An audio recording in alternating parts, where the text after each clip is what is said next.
Hey, what's up YouTube? Welcome back to Cracked Open Games and Toys. Today we're checking out even more of my handheld consoles. And I really liked how that Nintendo video turned out with Nintendo handhelds, but I'm not just a Nintendo guy, so I wanted to show you guys some of my other handhelds that I have in my collection. And the only ground rules that I had for this video is that it had to play physical media of some type. And I do have other handhelds as well that are purely emulation handhelds. But I just really want to focus on the handhelds that can play actual physical media, because I think that's something important, and there's a lot of, if you're into emulation, there's a lot of choices out there for you to go that route. But this video is more going to focus on the handhelds that are specific to actual physical media. So what we're going to do here is we're going to start with some of the older consoles like the Game Gear and the Nomad, and then work towards some of the more modern ones like the RDP, the Vita, and probably the newest one, the Analogue. And we'll give each one a rating based on how well they were for the time and how well they stack up today, because some of them kind of fail by today's standard. So yeah, let's go through all these together and check out the first one, starting with the Game Gear.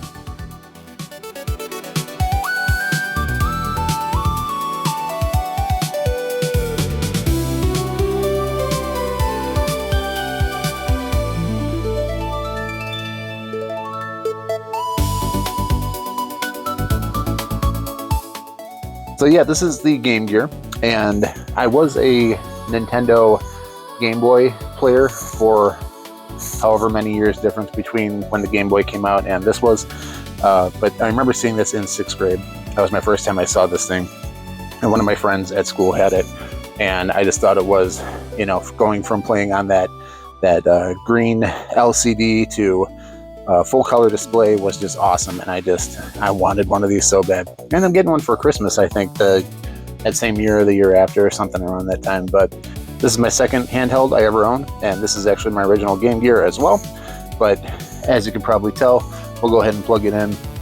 But yeah, unless you have done some type of modification to your Game Gear, which I have not, there is no way this thing is going to power on properly. But we're going to go ahead and do it anyway for fun. Oh yeah. You guys saw that. So let's turn her off. Let's put a game back in. What we got here? This is actually a really good game. You guys ever play Cool Spot? This is actually a really, really good platformer on the Game Gear. So if you haven't ever played this, check it out. It's a very good game. But let's go ahead and put that in there just to test this guy out. Turn her on. And yeah, that's an awesome picture, isn't it? It's wonderful. Yeah, so mine has no modification. Let's see if we can get the contrast wheel to do anything on this. We are not getting any sound. It's at full blast. Oh, the sound actually made the screen flicker. That's interesting. Okay, so a little bit of something going on there with the contrast, but yeah, this thing needs a complete cap replacement on it. So not even playable by today's standards, which is unfortunate.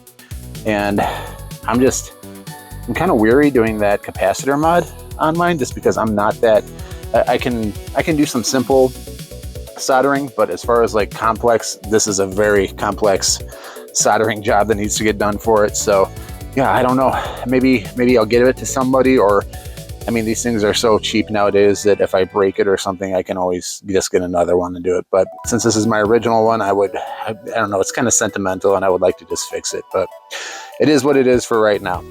But along with that, there's another mod I'd like to do, because I still have this guy too, and the battery in here has got me destroyed. But you were not going anywhere when you were playing your original Game Gear without a battery pack. Because batteries on these things, you put your AA's in there. I think it took 6 AA's, and they'd be gone in. If you're lucky, you get an hour and a half to 2 hours, even if you're using Duracells or Energizers or whatever. So that's a little unfortunate.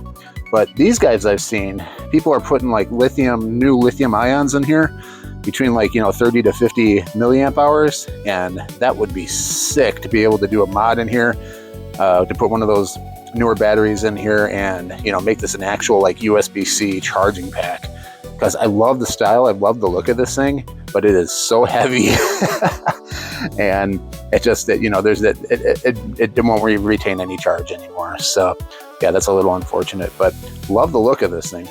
But yeah, as far as if I was to give the Game Gear a rating by today's standards, it's a fail. It does not play unless you do extensive modding to it. And even then, you're going to even have to pay for it or undergo a very complex mod yourself. So those are kind of your choices with the Game Gear. All right, let's move on to the Nomad.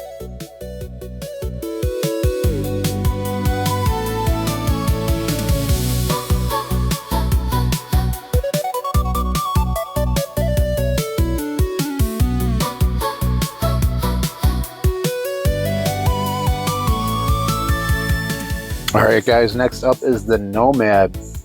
And I got this thing, I think, a sophomore or junior year in high school. And, you know, it was the evolution of the Game Gear, but it was also a portable Genesis. And I never had a Genesis, so this was my way to kind of experience all the Genesis games and everything that I didn't have. And I think during my senior year or late junior year, I started working at Blockbuster Video. And I would just pick up all the cheap games at Blockbuster once they'd hit the pre-owned or whatever, and pick them up for, you know, under $10 a pop, and have just play them on my Nomad, which was awesome. This is a great alternative to the Genesis back in the day.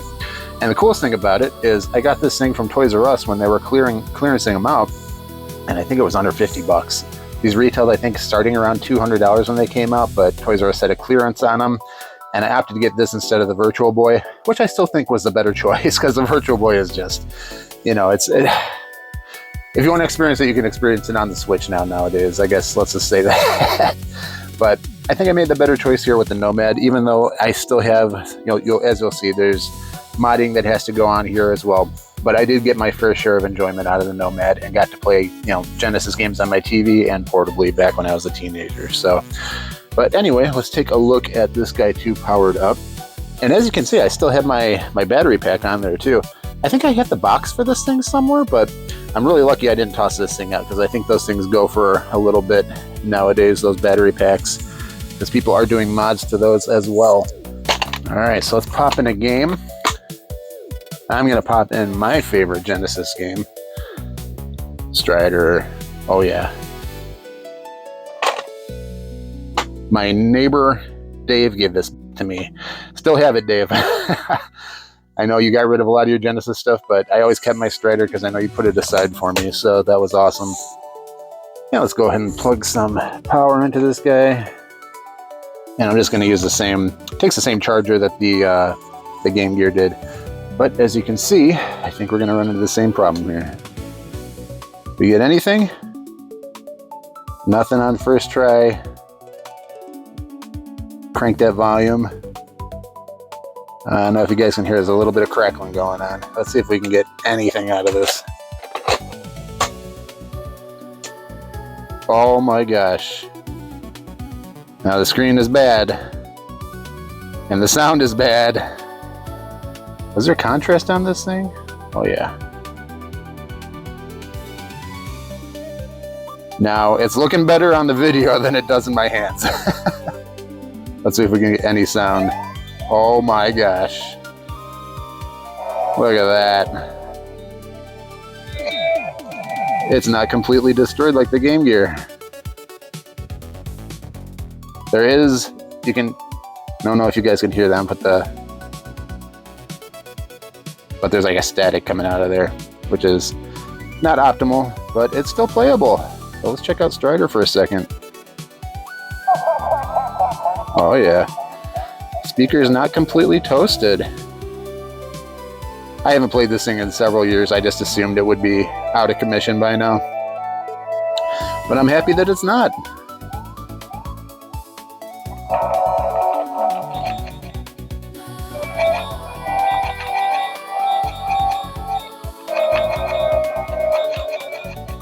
Sick. So my Nomad is still playable. All right. Definitely needs a screen mod. It is not looking the greatest. It's even more gray in person than you probably see on screen, because I made that look pretty good with the contrast and stuff. But yeah, you can see up towards the top it's getting washed out and stuff. So, but yeah, still definitely works. Awesome. I'm gonna go ahead and shut that guy off. So yeah, as far as the Nomad goes, I mean, it works. It definitely needs some work, but it works. And, you know, like I said, I got a bunch of use out this in my high school and even into, you know, early college years. So yeah, very cool system. It just needs some work and some mods. So I'd probably give this guy a C just because of it's still usable. Just needs, you know, like the screen mod, maybe like a battery mod to make it like rechargeable and stuff. But yeah, it's still playable. So rock on, awesome. Let's move on next to the PlayStation Vita.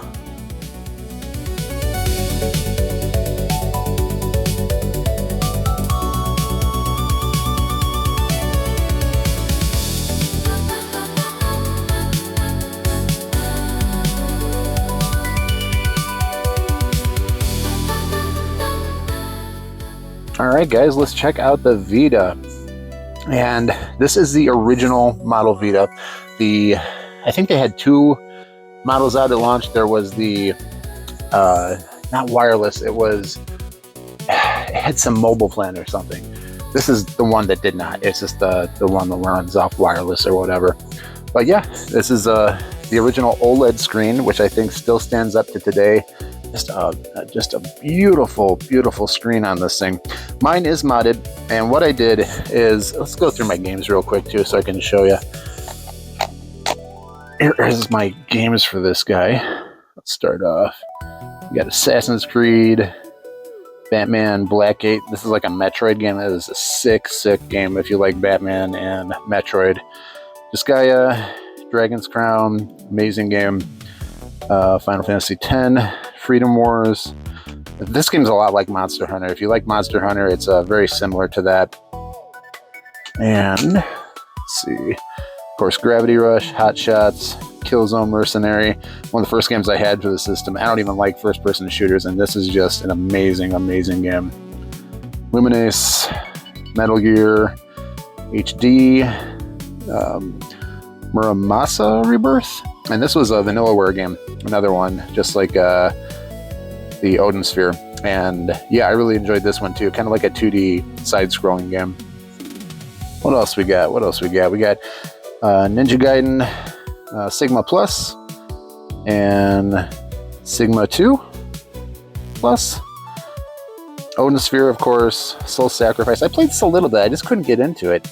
I don't know why it didn't just click with me, but a lot of people like Soul Sacrifice and Delta. I think I downloaded Delta, but I just couldn't get into that either. Of course, Tales of Hearts, a very good game. Tearaway. I don't think I ever played Tearaway, but I heard great things about it. Katamari, Uncharted, another game I got with the system. Wonderful game. Wipeout, and Ys. So that is my Vita games. And what I did when I got my system modded finally is I just downloaded all those games and put them on my Vita so I could just have those games on my system permanently without having to use any of my carts. But I still keep my carts. Maybe I'll sell them one day, but that's how I play my games for Vita now. And the awesome thing about Vita too is that you can play PS1 games on it. It's PS1 and PSP. So if you want to play either of those backwards compatible games on the system, the modding scene, the mod shop on here has all that stuff. So, you know, I'm not going to tell you what to do or what not to do, but I own all the games that I've downloaded. So, but anyway, this thing is still highly playable. It has a beautiful screen on it. You know, you get that OLED, you can see it all the way from the sides. It's just crazy how good a quality the screen was on this thing. I still recommend this one. The original model, even though I think it's a little weightier than the LCD they swapped it to, just because of that picture quality. So if you can find an original model Vita, I would definitely pick one up if you could get one for a good price. But all that being said, I would give the Vita, by today's standards, I would still think this is highly playable, maintains a great charge. I haven't charged it in forever, and it's still got, you know, about 50% on there. It is a slim design, has a little bit of weight to it, but so I would give this system probably an A or an S. It's that good. It is that good of a system, and I still play this thing and love this thing. I will never sell this system. It is an amazing, amazing handheld. Let's move on to the next one and check out the RDP.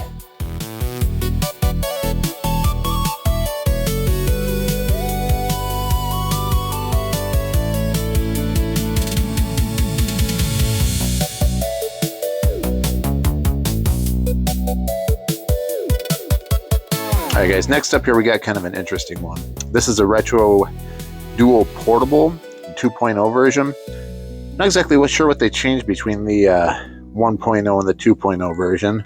Let's actually check real quick. Okay, so the magic of Google says that it was improved battery life, build, and compatibility with games. And I picked this up over, the main competitor is the Superboy, and I picked this up over the Superboy just because I think that other one had like a widescreen format and you couldn't, I think the later versions they changed it so you could adjust it, but this one stuck to the original aspect ratio, so that's why I went with this one instead. And this is a really interesting little system. So yeah, just a few things off the bat to show you. It doesn't have USB-C or anything, it's just got the DC and just a wall plug like the older consoles. Nothing on that side. You do have the AV. It came with AV cables to hook up to your TV, as well as that's where you're going to put the audio jack if you wanted to listen to music in your headphones for the games. And then this is just a screw cover for what I am guessing is a lithium-ion battery underneath there. So yeah, let's check this guy out with some games. And the main thing that wanted to be compatible with is Super Nintendo. This thing is made for Super Nintendo initially. So let's check out how that works with that. And I go into some pros and cons. I have played with this thing pretty extensively, so I want you guys to kind of know what you're getting into here. And it doesn't even turn on the first time. Gotta do the old cartridge trick. Right, let's try again. There we go. Okay. So, as you can see, the screen is better than what we saw probably with the Nomad, but at the same time, it's still not great. Do you have a volume slider? Yeah, we got a volume slider. Okay. So as you can see here, and I'm putting this in for a reason, right? We got two empty saves, and then this third one here. I think if I try booting this up, let's try, but I think what happens here,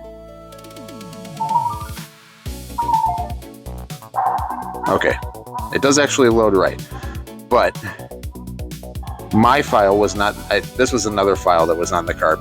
My file was one of the other ones, one of the first two that were on here. I'll turn that down just a little bit.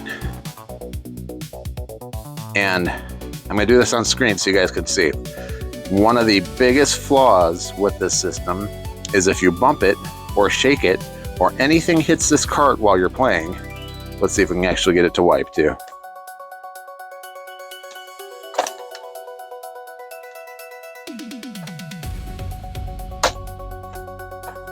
Now it won't do it. Okay, cool. So my little improvement that I made to this thing. Yeah, I can't get it to go now. All right, cool. So, let me show you guys something.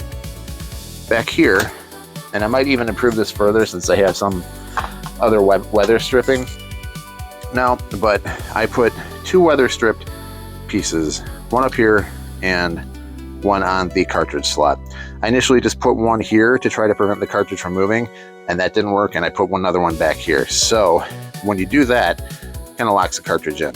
But I didn't have that before when I first got this system, and I nudged it or something while I was playing, and the cart will stall. And if you're playing something like Final Fantasy where you're off of a save data, it will corrupt or wipe your save data. And in my case, it wiped the file that I had been playing on, the earlier file. So just want you guys to be aware of that, which is one of the main downsides of playing on the system. But it looks like if you do that little mod there, you should be able to play your games and enjoy them. The other thing I don't remember checking is if this thing is compatible with Super FX games. And maybe this 2.0 version has extended capability for that. But let's check first with the hardest one, the Stunt FX, see if that does anything. Okay. So I know this game is like super hard to emulate, but I think since this is running like a clone console and is using the power of that actual cartridge to run it, I think we're good. I don't remember how to play this game. I haven't played it in forever.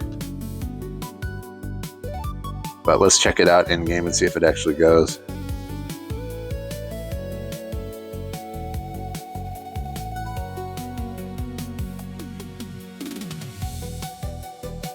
Oh my gosh, this game runs at like 5 frames a second. And I played this when I was a kid and enjoyed it. Meanwhile, other people are playing Virtua Racing and enjoying that game. But yep, this is Stunt Race. If you haven't ever played it before, this is I was trying to do Virtua Racing, and whether you call this a succeed or fail is based upon if you played this game at the time, I think. Because if you played this back in the day, then it's not bad for a Super Nintendo game, right? You're kind of getting that same thing that Sega was able to do with Virtua when they ported Virtua Racing to like 32X and stuff. So, yeah. Very cool. So, yep, that's a look at Stunt Race running on the Retro Duo Portable. And again, I don't think that's a big problem with, I think it's just with emulation mainly that has that problem running these Super FX chip games. But, you know, just in case, let's check out the OG here. Let's put in Star Fox. And there we go. We're in business. Compared to Stunt Race, Star Fox looks like it. Well, let's see in game.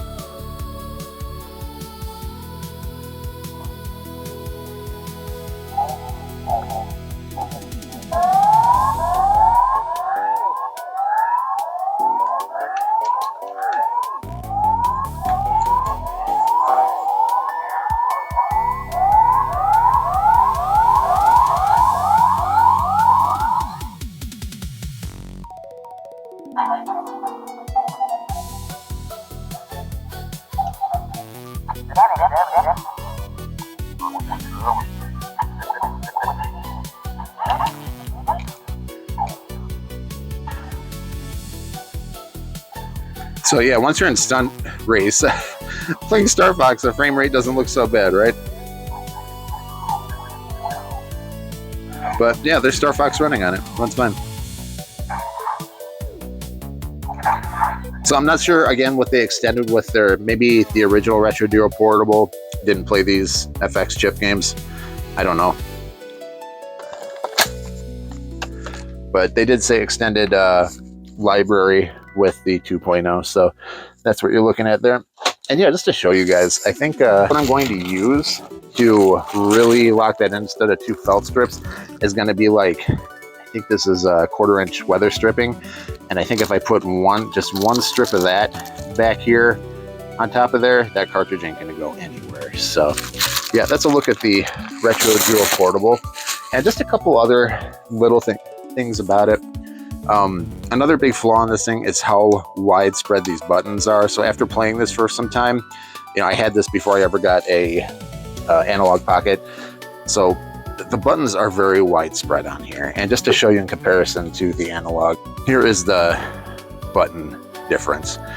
And I'm trying to put them side by side as close as possible to show you, but that is the layout difference. And if Super Nintendo or the Analogue Pocket, since a lot of people already have that now, feels comfortable in hand, this will not, because of how big and widespread those buttons are. So just a heads up there. I remember the battery life was pretty decent on this thing, but again, the screen, like you guys saw, is a little bit lacking. It is more like having a Nomad screen, an original Nomad screen in there that works well. It's not a IPS display or anything like that. It's just a pretty standard LCD. A couple other cool things, just bizarre things you can do with this. So it comes with this retro port, and this is really bizarre, right? So this actually acts as you can see it right there, play your NES games on your RDP. So what we're gonna do, I know on the original review videos that I watched a long time ago, this just gets out of hand, but you have to take your Nintendo game, and you'll put your Nintendo game into your adapter, get that nice and secure, and then this whole monstrosity goes into the back port. Let's see if we can get this to go.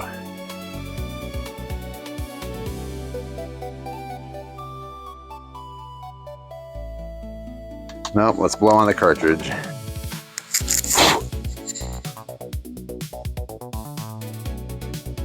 Hey, there we go.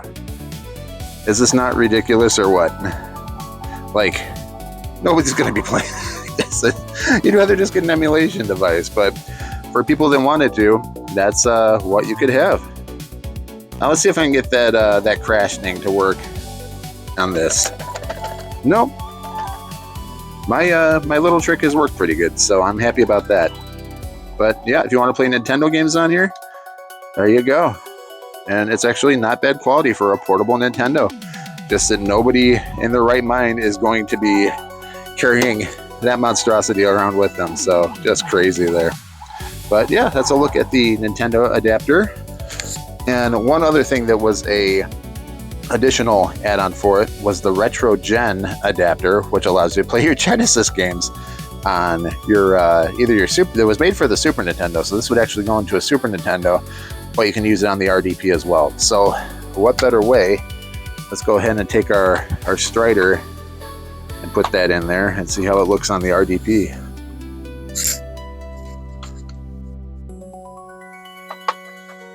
And if you showed this to kids back in the 90s, they would have just thought you were like doing some black magic here, because this is, you know, you're playing Genesis games technically on a Super Nintendo, which you could have done them back in the day with this adapter, so you wouldn't have needed to buy a Genesis or anything. Alright, let's try that again. There it is. So just like the Nomad, now we can play our Genesis games portably.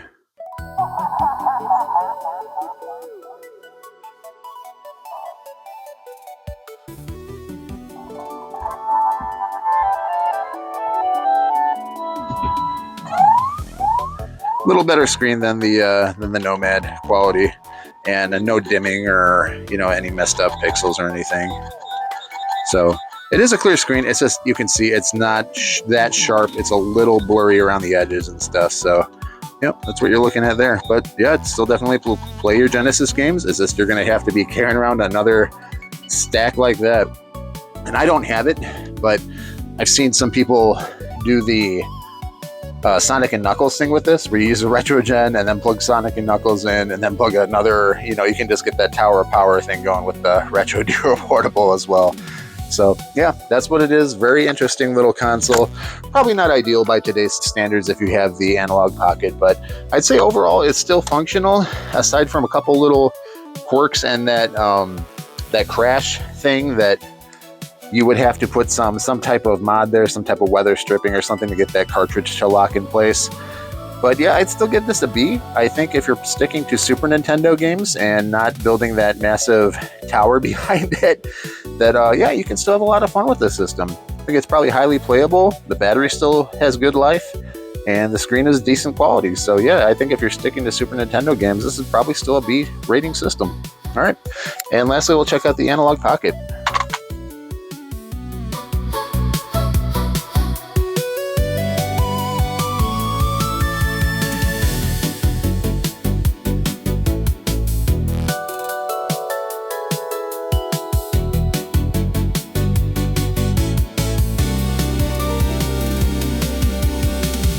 All right, and lastly, let's check out my favorite of the bunch, the Analogue Pocket. And whether you have some bad opinions of this company, depending on like their shipping or shipping fees or whatever, because I've seen a lot of negative opinions about that online. This is a great product. And before I bought this is not my first Analogue product. I started with the Super NT. And I bought that at a time where a lot of, I think back in 2018 or 2019, where people were not familiar with what Analogue was doing. And I was able to get a used copy of the Super NT, the Japanese version, and maybe I'll do a video on those eventually too. But the Japanese version, the kind of gray Famicom one, Super Famicom one, and yeah, that just blew my mind. That all my games I could play in HD on my TV now with no lag or anything like that. And it kind of got me started on the whole FPGA kick. And the next one I bought was the Genesis version, the Mega SG, which is also awesome. I got those both hooked up to my TV downstairs, my main TV. And yeah, so I was fired up about this thing when they announced it. And like, I could not get in on the initial pre-orders. waited till like the second batch, I think. Yeah, I think I missed the original first one, but then they did another wave and I wasn't on that, or they released it in batches or something. I can't remember. But anyway, I finally got my hands on one and I love this thing. This is probably my way to play games when I want to play portably, other than playing on the Switch. This guy fired up. And initially, right out of the gate, what this thing is going to play. I mean, you've probably seen many videos online about this, but just kind of going over with you. The only Game Boy game I own is Crystalis, and this is a very crappy port of this game. But just to show you how that works, let's pop that guy in, and you go to play cartridge. And we're in with a super sick LCD screen, much better than the other like Game Gear, Nomad, and RDP screens that we looked at. But you guys don't know about this version, don't ever play this. I got this just because I was fiending for this game, and let's just get a game started here so I can show you.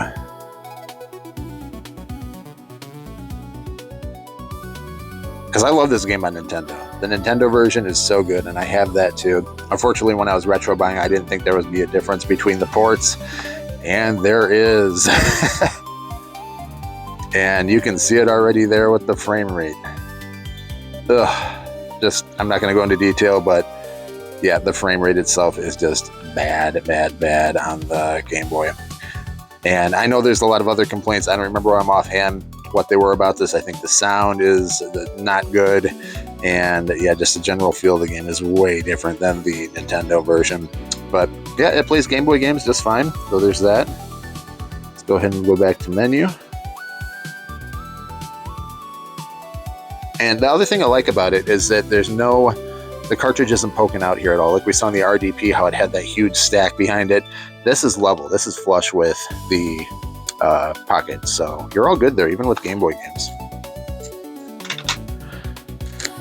And for Advance, it's the same deal. Let's go ahead and pop in your Advance cart, play cartridge. Oh, got a bad cart. It's not bad, but let's quit it real quick. Clean this off. That is one thing, the Analogue is a little bit picky when it comes to verifying or getting the game started, even with some games that work just fine in normal software. So there we go, I just had to clean it off one time. But there's one of my Game Boy favorites, Game Boy Advance favorites, Golden Sun. Now, if you could see the difference there, this is another flaw, is that this is the aspect ratio for Game Boy is larger than the, let's back out of here.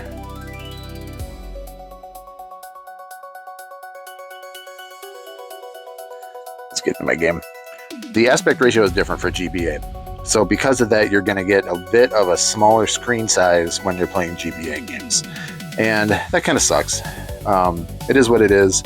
But, you know, if you want to play on a larger GBA screen, then there's always those modded screens you can get for your actual GBA systems. But if you want to play this, you know, on the Analogue, well, there you go, it plays it just fine. It's just a little bit smaller of an aspect ratio there. So, yeah, that's what you're dealing with. Now, the big perk of the Pocket is the cores, right? If you've seen any videos about the Analogue Pocket at all in general, this thing's been out for a while, so I'm not here to sell you on one of these. But one of the biggest things is, you know, you go to console, and then we can start going to like Super Nintendo. Let's see what we got here. You can run this core, and then we go through our games. And some of the like super pricey games, you know, like Evo, this is a crazy expensive cart. Very good game though. Earthbound, you know, that cart's not too bad, but the complete game and stuff is going to run you a pretty penny. But yeah, all this stuff you can play just fine on the cores for the Analogue Pocket. And yeah, we'll boot up Earthworm Jim here. It does take a while for loading time, especially if you're loading something from like, I think there's a Neo Geo core on here too now. And those games take a while to get booted up.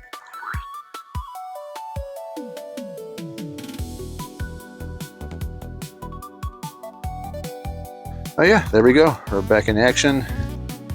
Playing Super Nintendo now in our analog. So, very sick. Like the system a lot for the fact that I can play all my Super Nintendo RPGs on here without having to have the carts on me. So, yep, that is awesome.